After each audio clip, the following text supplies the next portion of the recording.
श्रीरामपूर येथील सोनाराच्या दुकानातील तब्बल 26,59,00,000 रुपयांच्या दागिन्यांची चोरी उघडकीस आली आहे।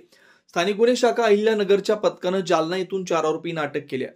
श्रीरामपूर शहरात 17 जुलै रोजी रामभाऊ नागरे ज्वेलर्समध्ये शटर तोडून चोरट्यांनी दागिने चोरले होते। पोलीस अधीक्षक सोमनाथ घारगे यांच्या सूचनेनुसार तपास करणाऱ्या पथकानं सीसीटीव्ही फुटेजच्या आधारे आरोपींचा शोध घेतला। गोपीसिंग टाक, दीपक सिंग टाक, शिवाजी राज सासने आणि अमित दागडिया या आरोपींना जालना येथून अटक करण्यात आली। त्यांच्याकडून 11.230 किलो चांदी, 4 ग्रॅम सोने, 5 मोबाईल आणि होंडा सिटीझेड कार असा 14.07 लाखांचा मुद्देमाल जप्त करण्यात आला। अटक आरोपींपैकी दीपक सिंग टांग याच्यावर आरोप यापूर्वी दरोडा, घरफोडी, चोरीसह 14 गुन्ह्यांची नोंद आहे। पुढील तपास श्रीरामपूर शहर पोलीस स्टेशनकडून सुरू आहे।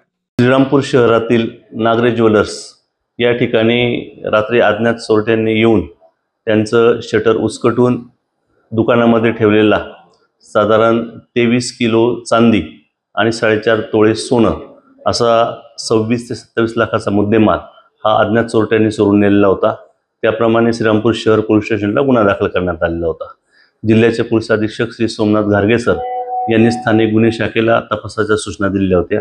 त्याप्रमाणे PSI सालगुडे आणि त्यांच्या टीमने तांत्रिक विश्लेषण तसेच CCTV फुटेज आणि इतर साक्षीदार यांच्या मदतीने अतिशय कौशल्याने तपास करून जालना शहरातील गोपीसिंग टाक व त्याचे इतर 3 साथीदार अशा एकूण 4 आरोपितांना ताब्यात घेण्यात आलेला आहे। त्यांच्याकडनं साधारण 12 किलो चांदी, 4 ग्रॅम सोनं व गुन्ह्यात वापरलेलं होंडा सिटी वाहन हे जप्त करण्यात स्थानिक गुन्हे शाखेला यश प्राप्त झालेलं आहे।